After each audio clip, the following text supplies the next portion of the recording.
Hello there, Force of Will players, and welcome back to another video. Today we're going to be taking a look at a spoiler set. Spoiler is going to be going back a couple weeks at this point. I missed one set of spoilers, so unfortunately I don't have that video, so it'll all be condensed into a singular video for this week, and we'll just be going over them. So anyway, getting right on into it. So when we last left off, I'm pretty sure it was with Mumu and Eternal Artificial Archipelago, which was Falchion's Cocoon, and everything that had come out is where I believe I left off. If I didn't, oh well. But so anyway, starting off, we're going to have Asuka's Cocoon, and then her Marvel. So Asuka's Cocoon is Paramita of the Dead. Enters the field rested, similar to Eternal, as well as some of the other cocoons that we've seen. Cards in your grave can't be removed by spells or abilities your opponent controls specifically. So you can still remove stuff from your grave if you want, and then it has the ability to tap and put the top two cards of your deck into your grave. So it's good for like the self-mill strategy. We'll see how prevalent, like how much self-mill she'll actually need. There are some other cards later that fulfill like the self-mill like type strategy, and we've seen some other revival stuff. It's just it's decent like as a card. Nothing like too crazy. There we go. That's a little bit better for spoilers. Okay. Nothing too crazy. If you're playing, again, like you're trying to play Asuka, you're playing like the self-mill strategy to facilitate those kinds of play lines. It's good. The biggest issue that self-mill has, which is just... it's just an issue it's had for a very long time, is very few things are more powerful than Harvesting Season, right? Like, we don't have any cards in the main deck that are turn 1 mill 10. So even if we make all these self-mill cards, like Asuka's getting Paramita, we have Mikage Shinjiro from last set for Athenia. There's another version of Mikage Shinjiro in this set that we'll get into a little bit later. So we have these like pay 1 mill 3s that you can do at instant speed, but none of them are pay 1 mill 10. Right? So all rune decks are just already typically better like revival type decks, and with the addition of like Einherjar's Summon, which revives humans, it facilitates a much more like explosive, prevalent like self-mill type strategy. So unfortunately, a lot of those cards, they're cool, I like self-mill, but they're going to get like pigeonholed into those rune decks. And not really like kind of like show off in like terms of like Asuka and like new stuff or whatever. Because like Paramita, right, that's like the special thing. That is her cocoon that she gets that rune decks do not have access to. Rune decks have access to Mikage Shinjiro, they'll have access to the other one, and like all this other stuff. They would not play the cocoon because 2 mana for something enters the field and then it provides value isn't that great. Even if the game were like a turn slower or things like that, it still wouldn't be that impactful. But Paramita is the thing that Asuka gets. So it like protects your strategy, but then it takes longer over time to set up your grave, so on and so forth, where Harvesting Season just immediately goes into it. I would have liked Paramita to be like mill 5 or even 4, like just more than 2 cards, because you're just not milling enough typically for the deck. Revenant, the Marvel rare, lots of keywords, Flying Drain, and then Barrier, specifically Barrier Chant, so not Barrier Resonator or Addition or anything like that, Barrier Chant. Gains +2/+2 for each different name among all cards in your grave, and starts out at a 0/0 stat line, so it's always at least a 2/2 as long as there is a card in the grave. And then banish a Magic Stone, target J-Res your opponent controls, gain -6/-6. If you control a ruler under contract, destroy the chosen target instead. As far as I remember, we did not get a whole lot of Magic Stone recursion for Asuka. There might be some that I missed while looking through this stuff, but I don't think there is. In the case of that, like, getting rid of your stone, it's just like a free effect, right? You get rid of mana in order to provide yourself tempo, which is typically a pretty good trade-off. This would be a lot more impactful if we were in, like, a tempo-oriented game, but we just haven't been playing, like, Tempo Force of Will hasn't been, like, a game for a very long time.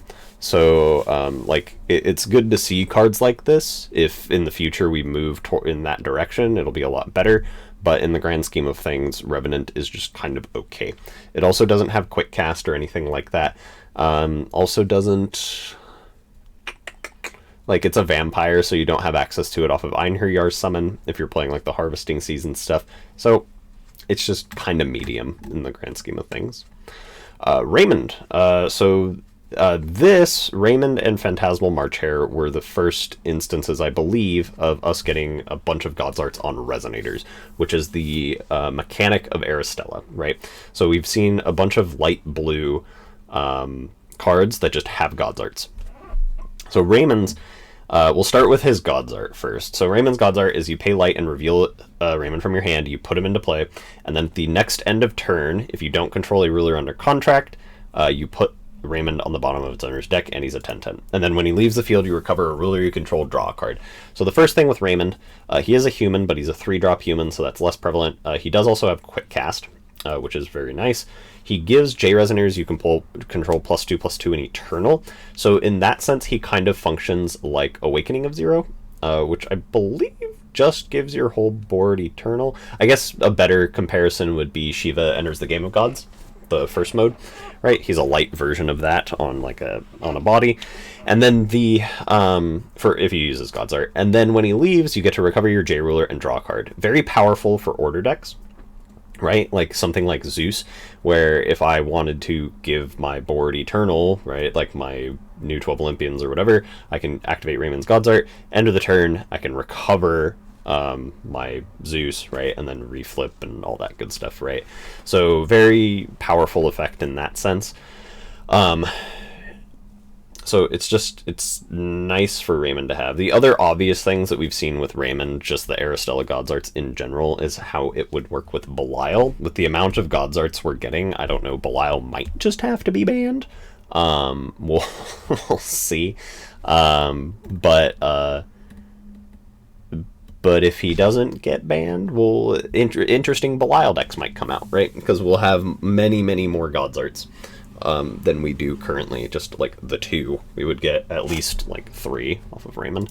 And then lastly for Raymond, Raymond does create an infinite loop with Eliel Lumia, the Flicker Lumia. On her flip side, you can blink any Resonator when she attacks, and then it comes into play rested. But Raymond has, when it leaves the field, you recover a J/ruler, so you can recover a J ruler, which means you swing with the Lumia, you recover the Lumia.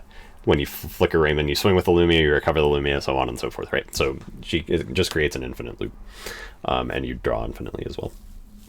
So very powerful card, very neat, especially with just like the things that you can do with Raymond.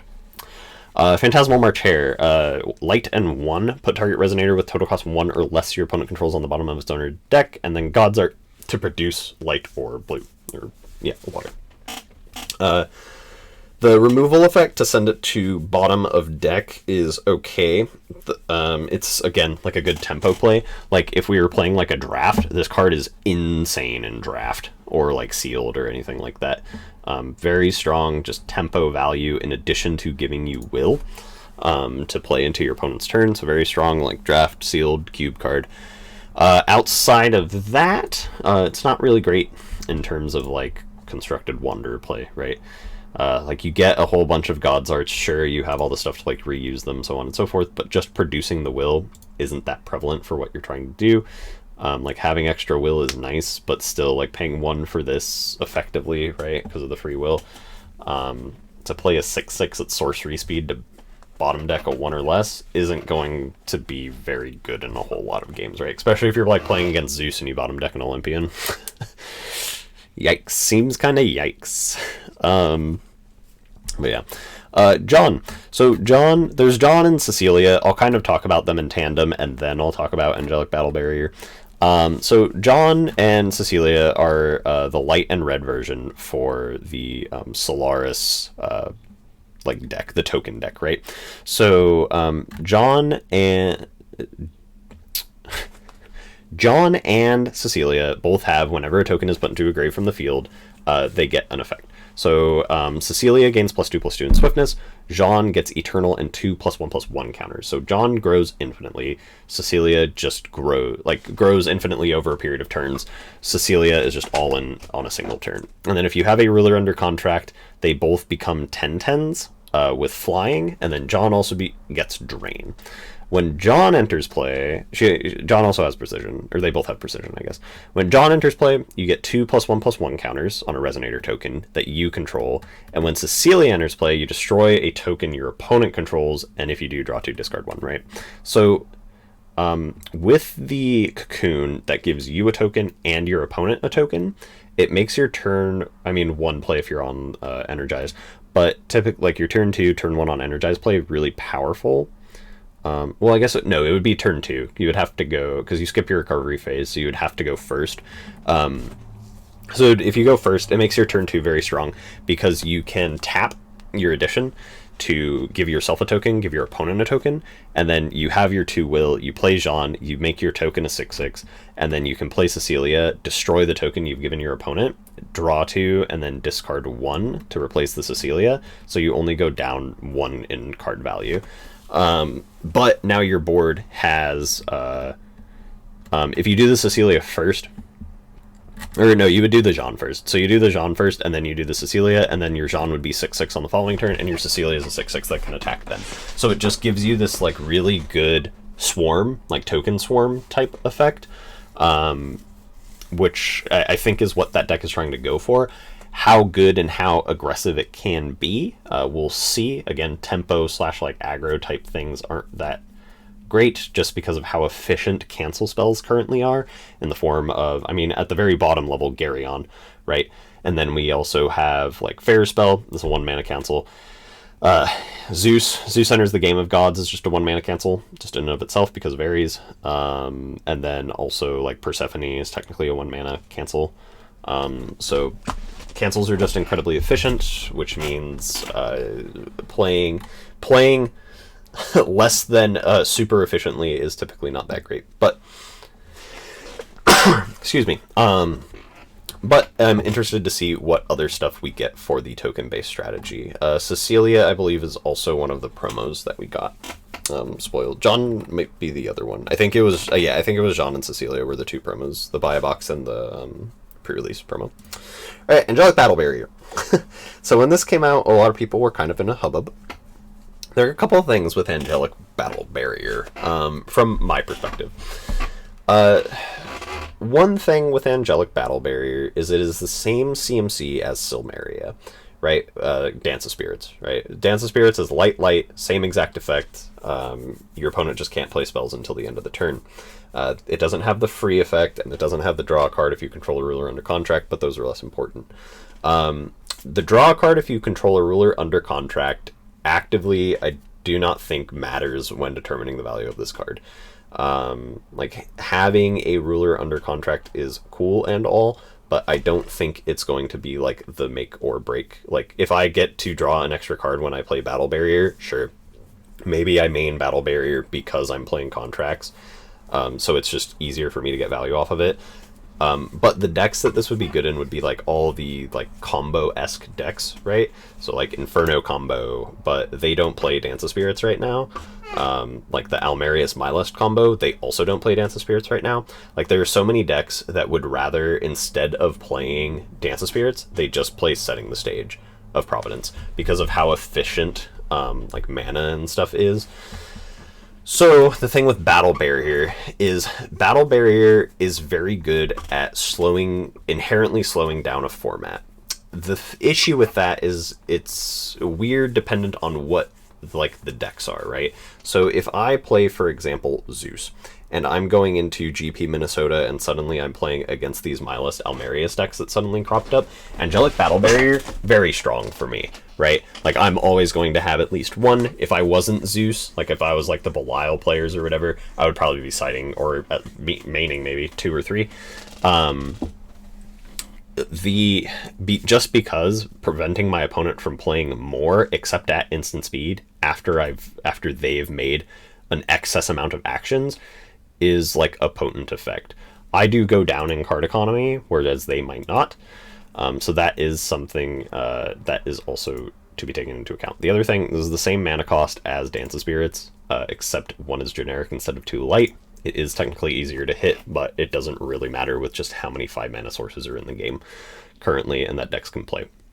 If you're truly trying to hit double light, you can guarantee to hit double light most of the time.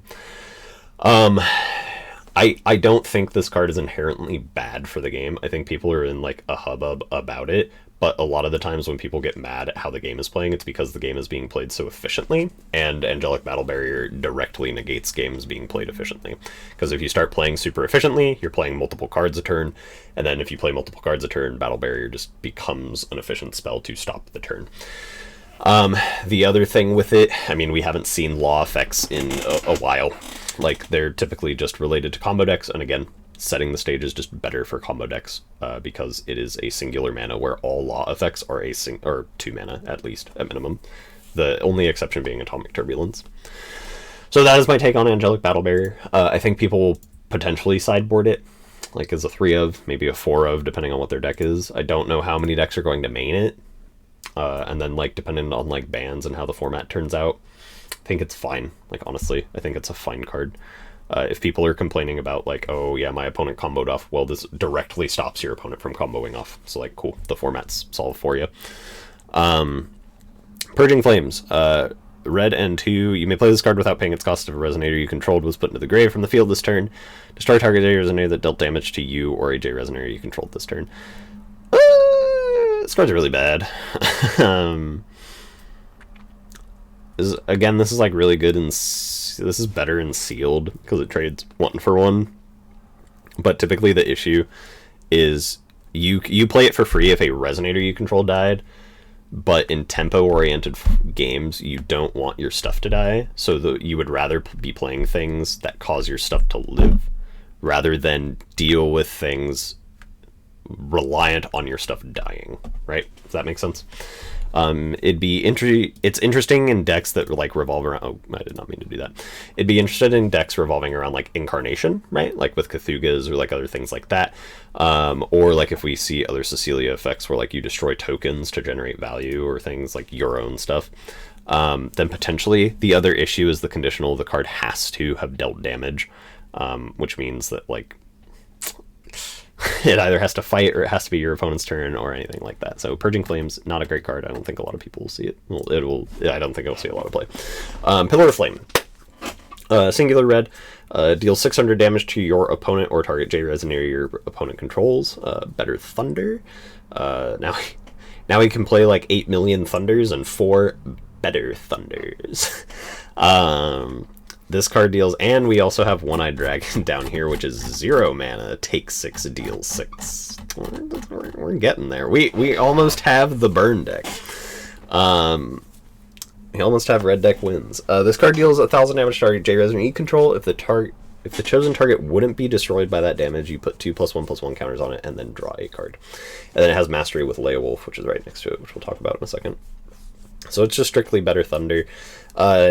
Giving the things counters and then drawing a card because the card's not destroyed is like specifically synergy with Leowolf. So a lot of the time this card is just going to be a 1 mana deal 6. With Leowolf, it becomes a 1 mana make Leowolf an 8/8 by giving him 8 counters, and then this would also replace itself. Though the issue, or I guess there's Mastery with Leowolf, so it would just be free to do it with Leowolf. I'd see it if you're trying to like go like all in on like a Leowolf deck. I could definitely see people playing Pillar of Flame.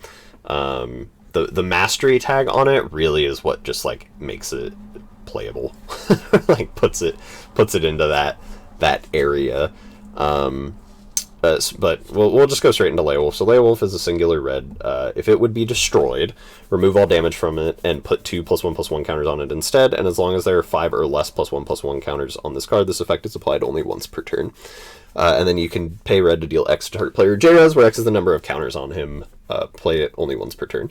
So this will just give you 4 counters straight away, which means when you move to the next turn and Leowolf would die again, it would go to 6, which means that at 6 counters, you can now apply the effect multiple times a turn. So that's like the best part of it. The other thing with Leowolf to keep into account is if it has a stat like negative on it, and it has more than 5 or more counters, it will just keep killing itself over and over again until it goes above the threshold on the stat. So like if you give it -2,000, -2,000, and it's a 9/9 because it has 5 counters, it'll kill itself, go to 11/11, kill itself 13/13, kill itself 14/14, and keep doing that until it hits 21/21, where it'll be a 1/1, right?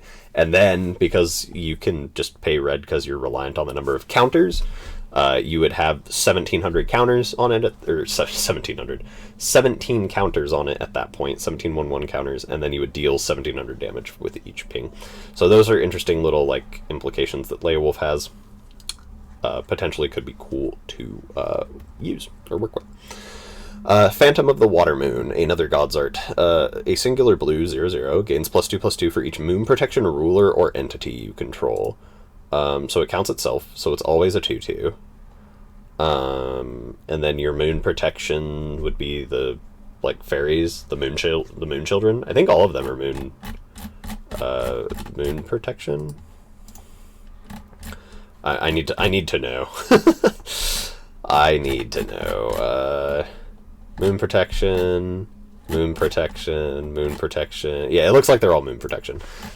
So it'll gain for... So it's almost always a 6/6, right? Because these are like angel human. Yeah, these aren't moon things or whatever. So it's always a 6/6, it looks like. So it's a 1-mana 6/6 that gains eternal until end of turn. It's actually not that bad, honestly. And it's a fairy tale, which, like, Aristella is trying to do fairy tale stuff. This card could be good. We'll see what the format turns into. All this is format reliant, but in, like, again, like a tempo oriented, like, game, Phantom of the Water Moon is, like, very strong, because whenever you play, like, another one, it just gets bigger. The other thing would be how many more moon protection like typings we have, because if it's only Phantom and then the 2 moon children, this will only ever be like a 6/6, 8/8, etc., etc. Like, it's not going to keep growing over and over and over. Phantasmal Dormouse, another new fairy tale. When this card is put into a grave from the field, draw a card. God's Art Power Nap, draw a card, 4/4. The one thing about Phantasmal Dormouse is the Adam Brawley type decks that we've had in the past have used things like Alice's Little Scout, or like other cards along those lines in order to generate value off of, like, Adam Brawley, Incarnation effects, things like that. So having Phantasmal Dormouse, it's almost a strictly better Alice's Little Scout. Almost. It's very hard to be strictly better because of typings and other things like that. But being a fairy tale is typically better than being a soldier. Its stat line is double, and then it also draws you a second card because of its God's Art. So it's good to have, like, one Dormouse. Like, if you have 4 Dormouses compared to 4 Alice's Little Scouts, you will net +1 card at some point. So that's just an interesting thing to keep in mind, right? If you're doing, like, Magna's Guardian Beast into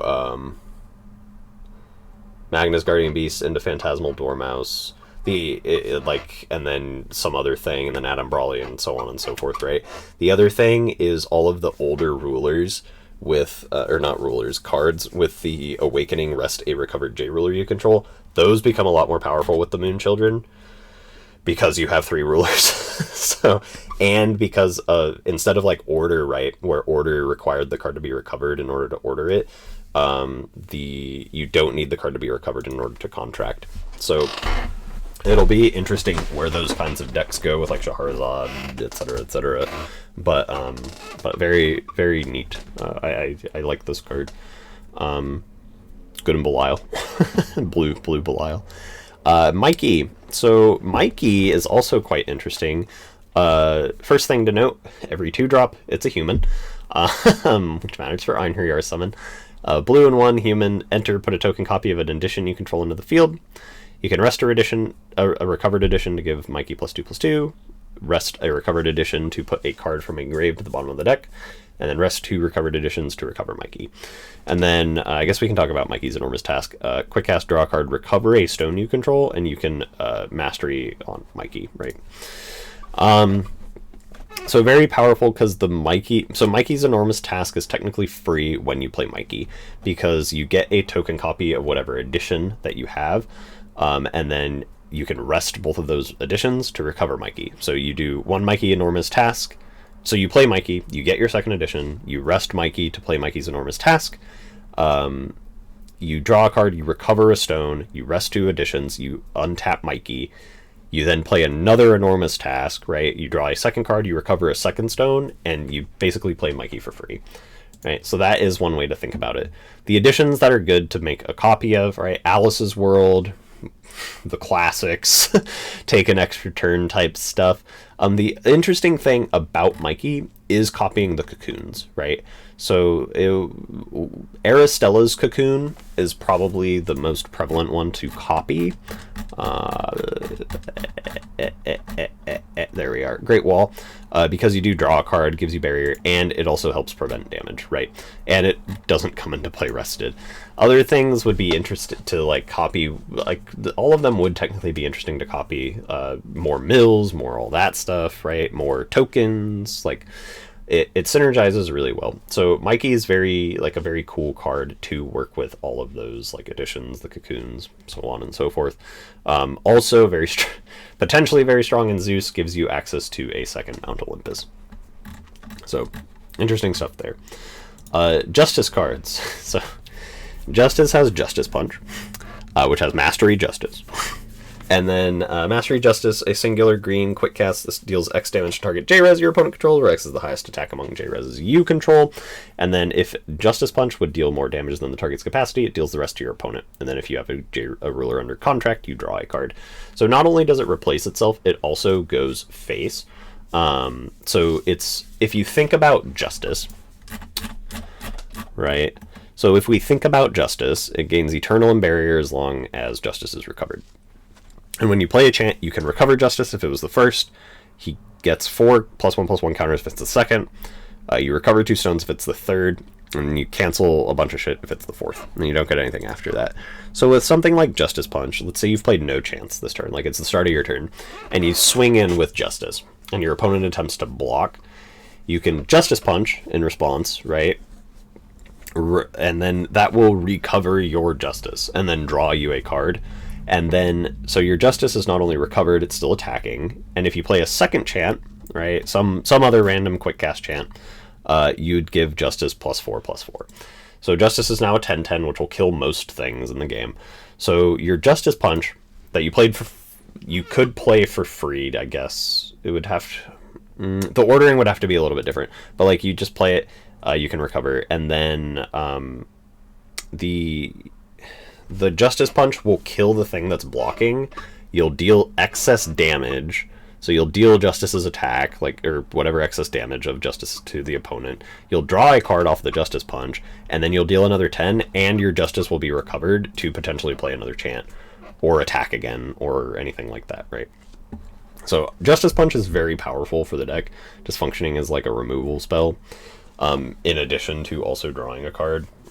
And then just being a chant, right, fulfills the thing. You probably wouldn't play this in a whole lot of other decks, but it's still quite strong, just in general, for like green contracts and things like that. Emergency Takeoff, you may play target chant with total cost 2 or less from your graveyard without paying its cost. Remove this card from the game. Very, very strong for Justice, especially because it has Mastery Justice. Lets you play, I mean, it's... The best way to think about Emergency Takeoff is it is a Justice-specific form of Lycion.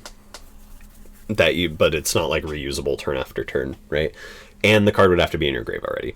So like there are stipulations to it, but like if you think about it in the case of Lycion, that is kind of what Emergency Takeoff is doing. And being allowed to play extra chance in Justice is very strong. In addition to it being... The other thing with Emergency Takeoff is it can play the contract.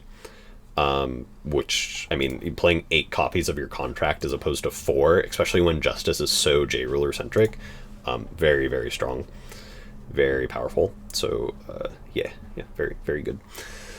Sacred Tree of the Paramita of the Dead, a singular green will vegetation, 0/1000, eternal. Banish this card, cancel a chant unless its controller pays 1, or recover a J-Ruler you control.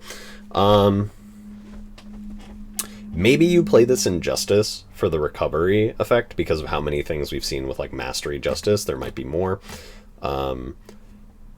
So maybe you play it in Justice specifically. It's very difficult a lot of the time to just pay 1 mana at sorcery speed, especially it's better in the later like turns of the game, but in the early turns of the game, you're almost never playing this card. So you like have to pitch away like all your sacred trees. So you wouldn't be playing a whole lot in the first place, But that being said, having the option to just cancel spells, it having Eternal, which means it's technically hard to deal with, right? It's outside of Gradius kill range and other things like that.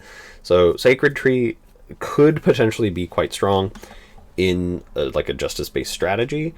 I don't think you would be playing it in a deck just for the cancel target chant part, though. I think you would want to be able to want to be in a deck that wants to recover its J Ruler in order for you to be playing Sacred Tree. The other thing with the Sacred Tree to keep in mind, though, is any related order decks.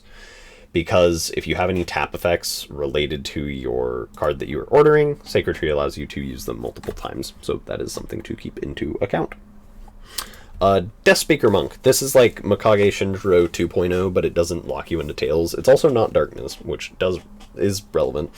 So the Mikage Shinjiro part, it's darkness, discard this card, put the top 3 cards of your deck into your grave, right? Exact same effect as Mikage Shinjiro. It also has green, discard this card, put up to 2 target cards from a grave on the bottom of their owner's deck in any order, which is very Athenia-esque type mechanic. Quite strong. It does move the cards out of the grave, so if you are playing Athenia, which is primarily green darkness, right, you can move cards out of the grave instead of removing them from the grave in order to get the effect. And then put target resonator from your grave into your hand on enter, remove another target resonator in your grave from the game, and then you get a 8/8 darkness hero. It is 3 will at sorcery speed. It is a human, but it's 3, so and gives you 16/16 in stats. It giving you a darkness hero is relevant for the slash card that we saw, like one of the first cards spoiled for Asuka that has mastery hero. But you're almost never paying 3 will. You would mainly only use this for the discard effects. I don't even know if you'd really want to like cheat this in. The effects are okay, but they're not like the enter effect is okay, but they're not incredibly powerful. And then you would just have to decide if you want the discard or not. Alpha, owner of the Underground Fighting Arena. So darkness cards are very interesting because you have to evaluate them in the deck they're built for or designed for. Or like how they're supposed to work, and then you also have to evaluate them in how they work in Typhon. So with Alpha, 3-drop human, they're learning, they're slowly learning. 8/8, you can search your deck for a Barrows, this card right here, and put it into field. You can shuffle your deck, or you can choose to put a Barrows from your grave into play. So it's kind of neat that Alpha kind of only technically needs 1 Barrows, and you can just keep bringing it back. If it is removed or anything like that, that kind of sucks, but it is neat that you technically only need 1 Barrows. And then, excuse me. And it has pay 0, reveal a top card, and then you check its cost. If the cost is even, if an effect would check the number of times a J Resonator would have attacked this turn, it refers to double that number. If it's odd, if an effect would check the number of J Resonators you control that attacked, it refers to 0. The only card that I'm aware of is the Red Cocoon. I guess it's on the second page. Oh no, I guess it's on the first page at the bottom. Is Underground Fighting Arena, where you gain +X equal to the number of times things have attacked, right? So if it refers to it as double, I attack once, it's now twice, etc., etc. I don't think that effect is that great. If there are other effects that come later that rely on this, we'll reevaluate it then. But currently for 3 mana, just to get a potential draw card when the card is destroyed, for like a 4/4 with Bane and an 8/8, and then this weird effect to just that kind of only synergizes with my Cocoon that doesn't have Eternal, is just kind of middling, right? It's not that great. Barrows himself, again, 4/4 Bane, and when it's destroyed you draw a card. A very incredibly powerful limited card, but you just pay a darkness, a discard, target J-Res gets a -4/-4, and if you control an Alpha when you use that effect, you can put Barrows into play, which is quite strong. It can function as like a 2 for trade, 2 for 1, but it's not worth playing Alpha to play Barrows, and like Barrows is just kind of medium. Like Barrows, the best way to think about Barrows is this is basically Fallen Angel of Black Tears, but it doesn't draw you a card on just the effect. You need, and it would have to like be destroyed, but it can function as like a 2 for 1 if you have the Alpha in play. In Typhon, you still wouldn't play this. There's like no synergy. There's just no reason why you would play it in Typhon. Hero Reincarnation. This is a Typhon card. So Darkness, Chant, Sorcery Speed. Choose one. You can put a Resonator with total cost 4 or less from your grave into the field. We're slowly power creeping revival spells. Your opponent discards a card, then banishes a Resonator. One-sided Soul Hunt. And then you put an 8/8 Darkness Resonator token into the field, put the top 3 cards of your deck into your grave, and it has Mastery Revenant. So, Hero Reincarnation is potentially good enough for you to play Revenant, which is kind of funny. Mastery... So, Hero Reincarnation, you probably play this in Typhon. What Hero Reincarnation actually enables... it enables you to revive Blazer, right? The Blazer that we've had working as it would remove Order, Force Resonance. We've been told that that's not going to be the case in the future with the next CR, so we'll hold off on that until then. But just getting like other good 4-cost in Typhon specifically, Darkness Resonators is quite strong, like being able to open that up. The other thing is that with this being as good as it technically would be in Typhon, with like being able to revive and things like that, you could play a like Harvesting Season type build of Typhon.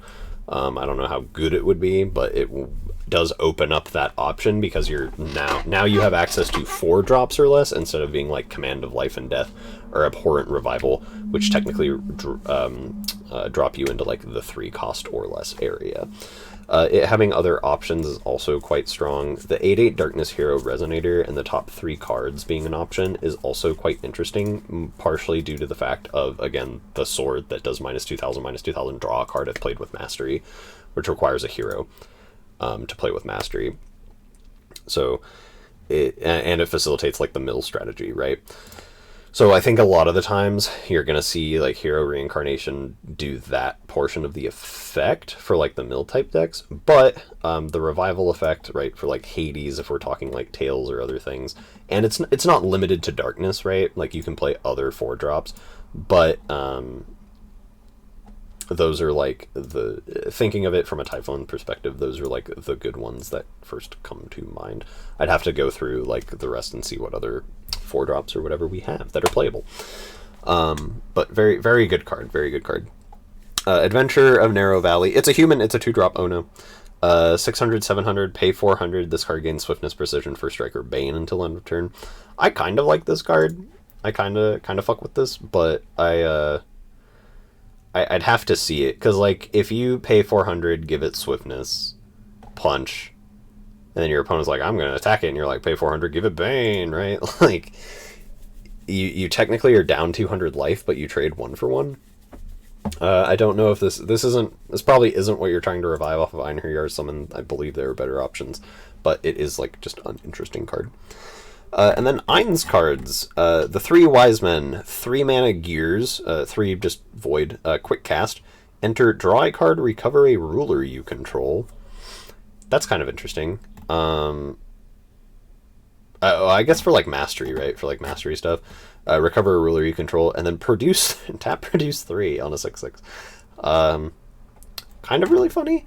The big thing with the Gears specifically, we'll go back to page 2 for Ein's cards, is play this card only if you pay its cost with will produced by gear entities. So specifically Flight of the Demon Sword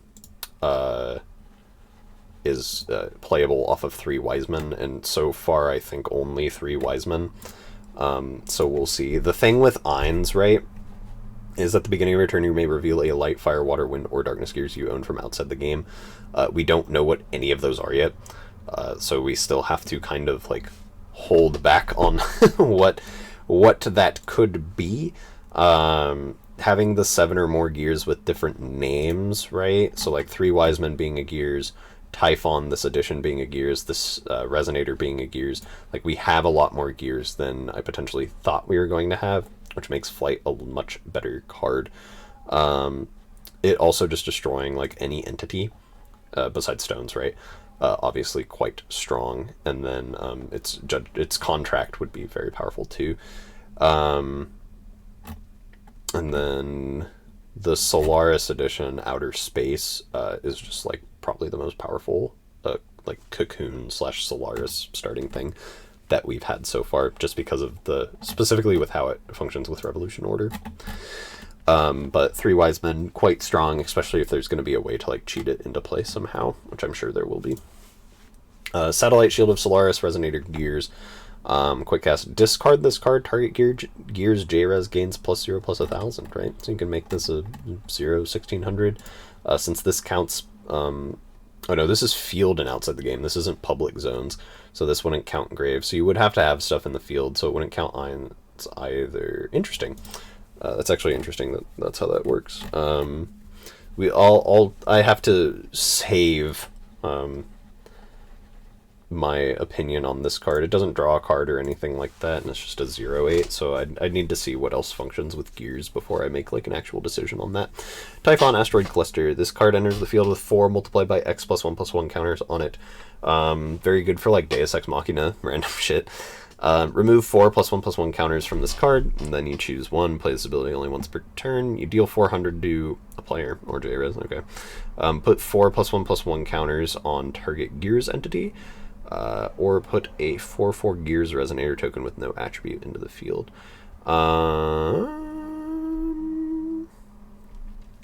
Interesting. I guess it's just kind of like, it facilitates like a win con, and it's just like an addition you can play for free. You can put like a bunch of will into it, right? Like you could put 3 or 12 +1/+1 counters if you find a way to move them, right? Like Deus Ex Machina that I just said, or if there are other cards in the future, might be very strong. Well, I'll have to wait and see. I find it very funny that it can target itself with the put 4 +1/+1 counters. So if you have something that doubles +1/+1 counters each turn, you can double the amount of +1/+1 counters on it, or you remove 4, gain 8, right? So not double, but the effect would double. So interesting card. It's so unfortunate because I can't really address this too much in a vacuum because I just don't know what the Eins cards do. And then Mastery Eins, so synergy with 3 Wise Men. Card deals X damage to each J-Res your opponent controls, or X is the combined number of Gears you control in the field, and own revealed. J-Res is dealt damage this way, lose all abilities. This probably isn't going to kill a lot of stuff. I'd have to see what other like gears just like exist, right? Because like if you play this for 1, you add 4 counters to it, and then you activate it and put a 4/4 Gears Resonator with no like attribute into play, and you play this, and then you would have 1 revealed off of Eins technically because of like your turn. And then this is Homeland Solaris, like it's not even a Gears. It's like you'd have 3 Gears revealed, so this would be like 0 mana, deal 300 to the board, and then blink it. The blink effect would be the more prevalent one, gaining like 4. You gain 100 damage each turn. I'd have to see. Paying 3 will for it, probably not happening. I mean, it's kind of free off of 3 Wise Men, but kind of meh. But like we'll see. Blink effects are pretty good in the grand scheme of things. But we'll just have to wait and see on that one. And then lastly, there were a couple that I have to talk about but we'll have to use Discord for it. And I can't really zoom in, so you'll have to, I hope you can read it. I can kind of read it on my screen. But so, Justice Missile Pod, a singular green, it is an addition. It is treated as a chant while you play it, obviously. Just the ability, not the... when you activate the ability, it's treated as a chant, which is actually really neat. You deal 200 to a target J-Res. If you control a J-Ruler under contract, you deal 400. If it's Justice, you deal 400 to everything your opponent controls. And then when you play that ability, it's treated as a chant. So it replaces itself. Not only, it also holds a chant slot for you. So it allows you to potentially play like more chants in a turn. Right. Melfi will be very good in Justice. Other things like that. But quite a strong card. And then the spoilers from today. Phantasmal Mad Hatter. Light blue, Fairy Tale, quick cast, put 2 1/1 counters on another Fairy Tale J-Res. And then J-Reses your opponent controls cannot attack or block this card.